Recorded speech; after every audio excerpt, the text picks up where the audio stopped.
Hello and welcome back to Let's Play Klonoa Door to Phantomile, and it is now time to take on Vision 2-1 deep in the dying forest. So yes, we have now entered a forest, and if you remember at the end of the last episode, Grandpa sent us on a little bit of a mission to find Furlock Granny, who is basically the grandma that lives in the forest, which is where we are now. These guys, by the way, I have to say, we have a few new introductions of enemies in this second vision, and I have to say those guys I despise so much because they can just get in your way and cause you to die so many times. They move so fast, and for some reason I think I just have a hard time avoiding them. As you can see, we have more shielded moves, so those guys will kind of make some more reappearances throughout the different levels. And then these guys are, I think, are referred to as Tetons. They're also referred to as wind up, so they essentially wind up their enough that allows Klonoa, once grabbed onto them, to basically soar up into the sky, reaching higher ledges that you normally wouldn't be able to reach without those. So, as you can see, there's actually a villager, prisoner there that's being held right up in that spot. So he would have been very impossible to find without those guys. So just kind of keep that in mind. You will be kind of looking for villagers and prisoners, in various locations. Especially later on in the game, they get very, very creative as far as where they hide them. I think some are still pretty straightforward. They kind of come out at you, and they're kind of hard to miss. But a few here and there are pretty difficult to find. Another one right there, just kind of hidden in there. A lot of them will be found in eggs, so definitely keep that in mind. And I think I kind of pointed that out in the first episode. But yeah, kind of getting back to business here, Klonoa, man.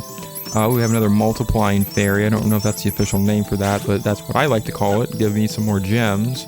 Even though I'm not crazy about collecting every single gem in the game.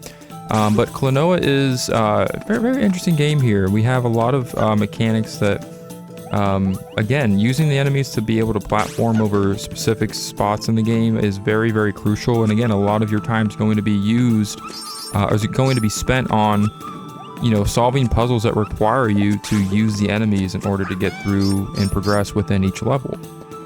We have these guys swinging from these light poles. We have to kind of utilize a little bit more of a timing.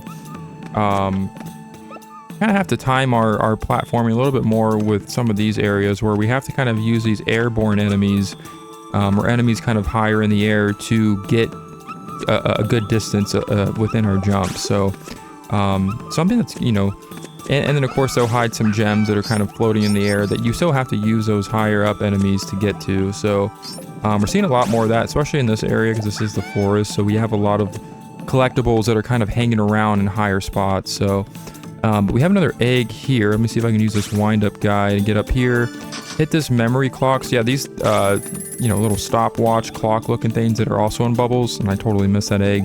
Go back for it. Those clocks that are in bubbles are referred to as memory clocks. I didn't quite point that out in the first episode. Those essentially are just going to be your checkpoints throughout the game and throughout the level. So very helpful. They throw quite a bit of those at you in each level, so they're kind of hard to miss. And dying in this game, as much as I've made it look like it's so easy to die, it really isn't that easy. I'm just kind of bad at gaming. I don't know why, but in this game I haven't really played in a while, so it kind of took me a little bit to kind of re-familiarize myself with the controls and the platforming. But it's a very fun game. Like, once you kind of get used to the mechanics and the controls, it's very, very easy and fun to play. We have a key, locked door here with a key on it. Stop! Intruder! Who are you? What? Wait! I'm Klonoa from the Wind Village. I'm on my way to see Granny. Oh, sorry. Strangers. Wandering around recently. Strangers? Door with picture of key. Need key. Use this key. Okay, thank you. But one key, one door. Forget not. Right. Then farewell. See ya! I have to say, I love those guys, those little villager looking guys. They're so funny. Their dialogue's so like simplistic, and it's just kind of you can tell they're not really don't really speak great English, so they kind of are very simple when they talk and use as little words as possible. But what he gave us there was a key, and you'll kind of see these kind of reappear, especially throughout this section of the game where we essentially need a key in order to access a door to progress throughout the level. We're going to see a lot of locked doors in this second vision here.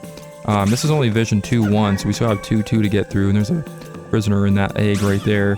Yeah, these guys are just a pain. See how you can kind of get caught.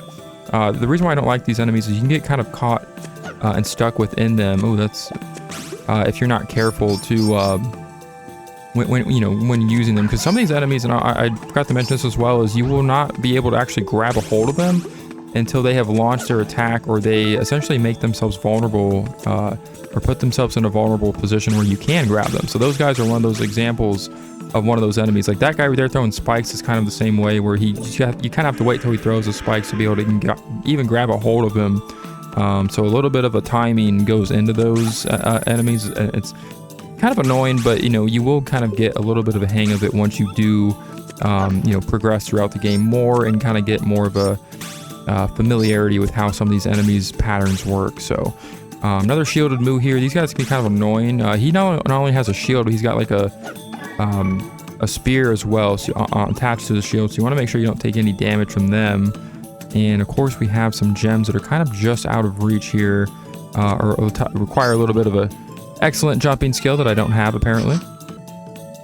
Alright, so I had to retry that section, and what kind of sucks is if you do die or fall off, or obviously lose all of your health, you will have to restart from the last memory clock that you found. So the checkpoints are going to be kind of important, and you want to make sure that you obviously try not to die as much as possible until you hit another checkpoint, because you will have to redo all that progress again. And yes, you will have to save and rescue all of the prisoners that you did rescue before you hit the last memory clock, so keep that in mind as well.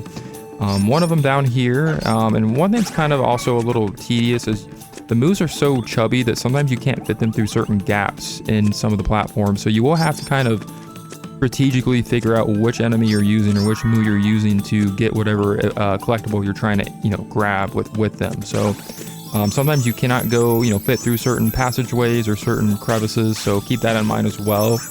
That will sometimes get in the way, but it isn't really a big flaw in the game, in my opinion. It's really not that big of a deal, just something to kind of keep aware of. Are you thinking of going beyond here? Well, that's our plan. No can do. The fairy tree has withered, so you can't go any further. You mean we're stuck? Hey, who are you? I'm a soldier from Jugpot, the Water Kingdom. I was on an official mission to see Furlock's Granny. Looks like I'm stuck. Say, did something happen in Jugpot? That's a state secret. Meanie. And we thought Granny could save our king somehow. King? Save? Nothing. It's not safe out here, so little kitties should go home. Something's strange? I wonder if it has something to do with Gadius. Looks like we can't go any further, so maybe we should go to Jugpot. Let's go!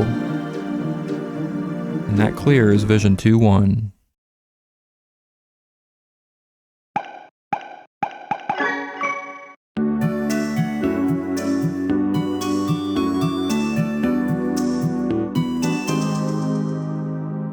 Alright, so we have more of the song unlocked, so very nice. We're finally beginning to hear this wonderful tune that is not able to completely play out all the way. So we have quite a bit of time until we can actually fully hear the full song in its entirety. But that'll do it for Vision 2-1, so we'll go ahead and save our progress and move on to Vision 2-2, shall we?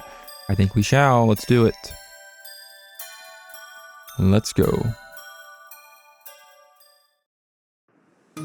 It is now time for Vision 2-2, Beyond the Backwards Waterfall. This is actually one of my favorite environments that we will be able to actually play in. So this one is just gorgeous. Like, again, a PlayStation 1 game with this much detail in its graphics and its environment is just amazing and very, very beautiful. Look at this waterfall right here. I know it's, again, 1997 or 98, whenever this game came out. Late 90s, but they really did an amazing job and a fantastic effort with the designing and the programming of this game. Just the environment. Look at this. This is the one I'm talking about right here. The waterfall. What? Whoa! It's flowing backwards. I see. That's why water to Furlock has stopped. And the forest trees have withered. But how? Let's go to the castle. Very gorgeous waterfall. Even though it's flowing backwards, that thing is just gorgeous. Like, I can't say enough. Like, there's really no other word to describe it other than just almost perfection. I love it so much. And all the detail they go into these environments. Again, we're a 2D sprite, you know, in a side-scrolling platformer, and we get all this 3D beauty, man. Like, you can even see as far back, like some of those cave entrances way in the background. They go as far as even, you know, detailing like those little, you know, little examples as well, where we get to see a lot of our environment, even if we're in like just one section of it. So very, very cool indeed. We have more moves down here, but come all the way down here to this little cliff. Towards the bottom of the waterfall, you will find another prisoner, so very important there. And it looks like we're going to be doing some cave exploration in this one, so let's check this thing out. Go ahead and hit that memory clock so we can save our progress there. And we are moving on inside of the cave. So this cave is, again, very gorgeous. We're behind the waterfall, so we actually can see the water still flowing in the background. Love that. Like, sorry, but I'm a sucker for cave scenery in video games, especially platformers. And this is just freaking gorgeous. Like, I don't know if I've ever seen anything like this before. Maybe in, like, you know, other games that are very... I don't know, man. That there's just something about, like, a cave and water flowing in the background is just... certain games can do it well, certain games can't. And this game is just one of those games that can really capture the entire aesthetic of the environment that's going on around us. So very cool indeed. We're going to actually drop down to this cave entrance, grab that prisoner there. If we go back up, and darn it, I missed it, but if you are able to follow that Moo as he goes back into that cave, he just kind of runs into that cave entrance, which I think is kind of funny, because he doesn't do that when you first exit and go into the outside. It's only when you enter the outside of the cave and then go back up is when he just kind of runs into that cave entrance. I think that's kind of funny. But now we are kind of platforming in a different way here. So we have more moves, obviously, we need to use to make our jumps. But we have those little things that they're kind of swinging back and forth. There's an enemy right here. We'll grab him. They look like little like bouncy drum type things, and we can kind of utilize these just like the moves are, kind of, you know, chilling on them. We can use moves to grab a hold of and then jump even higher off of those drums. So very nice. And I don't know where I'm going. I went the wrong way there. We actually want to go back into this direction. Getting a little lost here. Again, it's taking a little time to kind of refamiliarize myself. The platforming, it really isn't easy to get lost. I'm just kind of doing a bad job of showcasing it. But there's actually a prisoner there we need to grab. I just want to kind of get a grasp for my bearings here. For some reason, I feel like I have to go down there, but I don't. Okay, no, that was a death. That was dumb. All right, so please forgive my floppiness here. I got a little bit lost in this cave, and you know what? Sometimes that just may happen at times, but it's all right because we did figure out where to go. What I'm actually supposed to do is actually go back out to this exit once we have found those prisoners that we just found in this section. And if you jump on top of this, you can actually explore more of the outside of the cave. So very cool. We get a little water wheel in the background. And as you can see, these cork things we're kind of able to platform across those once they are kind of shot out of the ground with that little water spout. So kind of cool. I love that. Little extra thing they added in there. And we of course need to use more moves in order to increase the height of our jumps in order to get from point A to point B a lot more efficiently. So we have a little bit of a spike ball situation going on here. We have a flying move that we can utilize to grab that blue gem. I'm going to try to do that. I really want to grab that fairy so that they can multiply my gem count, but that's not going to happen. It looks like we're not even going to get that blue gem, unfortunately. That's very sad. But as you can see, we are now scaling what it looks like the outside of a giant vase filled with water. That's what it looks like to me. This whole area is just very beautiful, and I don't know, it just reminds me of like a just a giant area that is like filled with water. Like, it just has so many cool looking like details in it. Like, even like this vase that we're scaling around, or whatever the hell this thing is, it just feels like we're in like a giant waterland. Like, I mean, you can see nothing but ocean for miles, like across like the backdrop. Like, look at that. Like, look at the clouds. Like, you can see parts of mountain back there. Again, man, like, they really knew how to make this game look so freaking beautiful.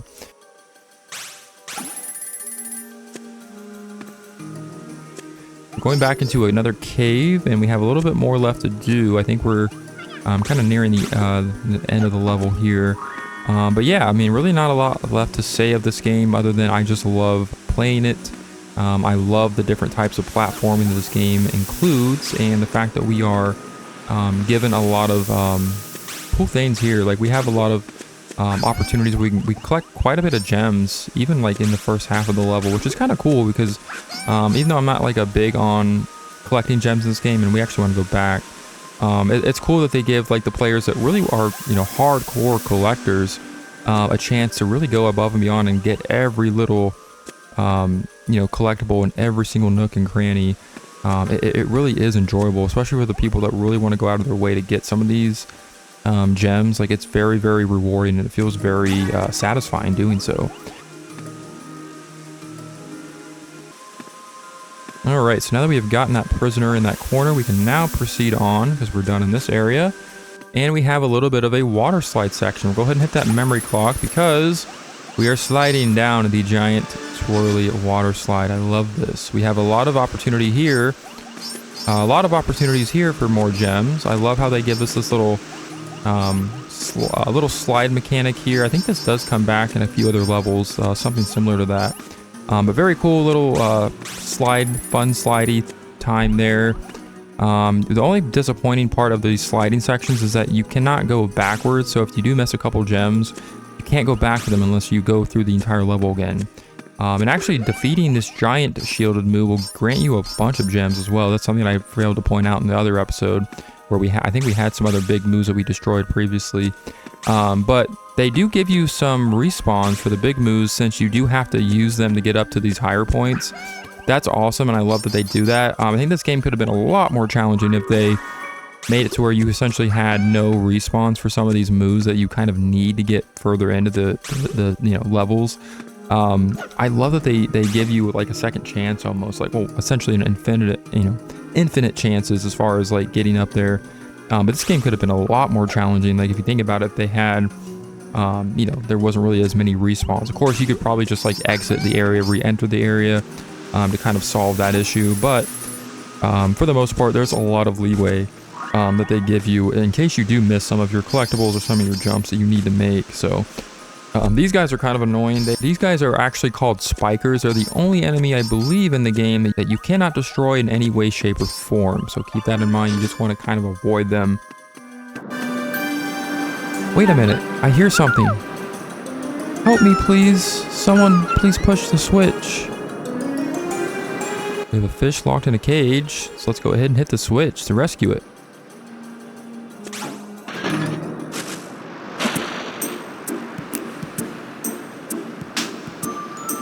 But thank you, I'm saved. No problem. What happened here? Well, weirdos came here and messed up the castle. That about sums it up. Maybe it was Gadius. Right. If you're going to the castle, I can take you there. Really?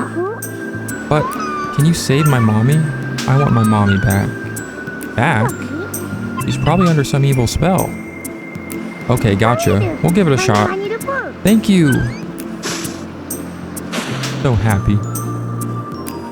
Hop on my back. I'm Carol. Pleased to meet you. I think that's how it's pronounced. Same here. I'm Klonoa. I'm Hupo.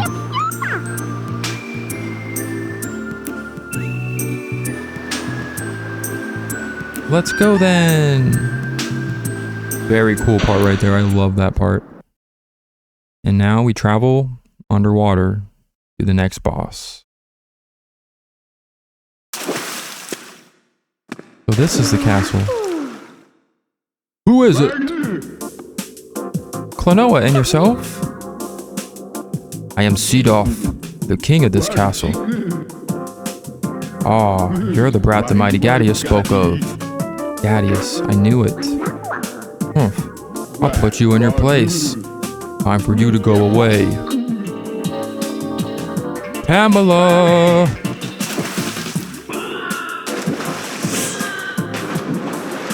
Mommy!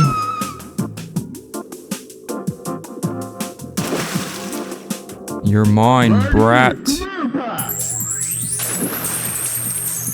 This is the second boss of the game. This is Cursed Pamela, who is essentially the mother of Carol that was taken over by an evil curse on behalf of Gadius, as well as Cursed King Seedoff. He is the Cursed King of the Water Kingdom, and he is the one that reversed the flow of the waterfall, since he has the ability to control the flow of water within the Water Kingdom, which is very essential for allowing the trees in the Furlock Forest to flourish. So this boss essentially acts as a duo. However, the only target that you really need to aim for is Pamela, the giant fish that is going to be leaping at you from the center of this vase. What you want to do is Seedoff will eventually jump onto one of these spiky balls. As you're avoiding these spiky balls, you want to grab a hold of Seedoff and chuck him at Pamela. That is the only way that you can actually damage her with her own ally. So pretty simple. This is probably, I would think, one of the easier fights of the game, probably if not the easiest. You just have to essentially just jump over these spiky balls. One trick, these bubbles can get kind of annoying though. One trick I like to use is you stay towards the center of the map here. The spiky balls will automatically fall down that pit, so if you just kind of jump back and forth between the sides of the ledges, it's pretty easy to jump over them. But once you get a hold of Seedoff, of course, you will be able to chuck him at Pamela. He will eventually, once he's on the spiky balls, if you do not grab him off of them in time, he will just kind of jump and float over that center pit, which gives you another chance to just grab a hold of him anyway. So you can just grab him, chuck him at Pam, things will be smooth as butter. But yeah, so Pamela apparently is Carol's mother, so she has been taken over by the evil darkness that is Gadius, under essentially some sort of dark mind control. Seedoff has been, the same has been done with him. You'll kind of see what I mean once we get through this fight. But she's done.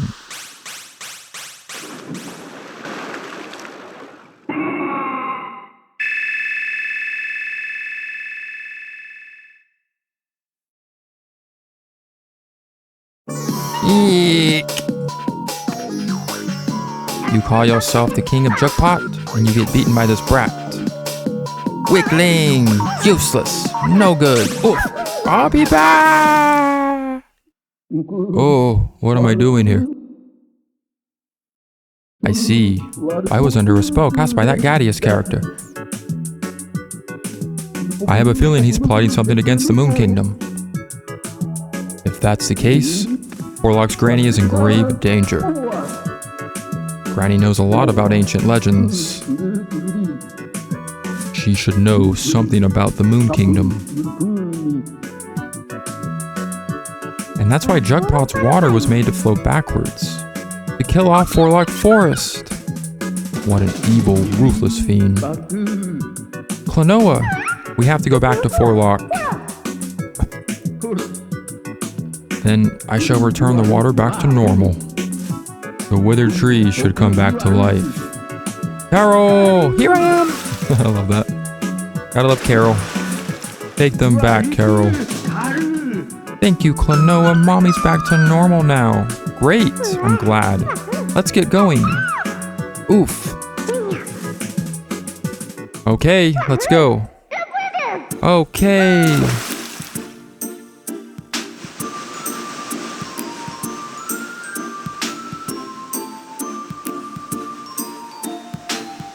Thank you, Carol. You're very welcome. Take care.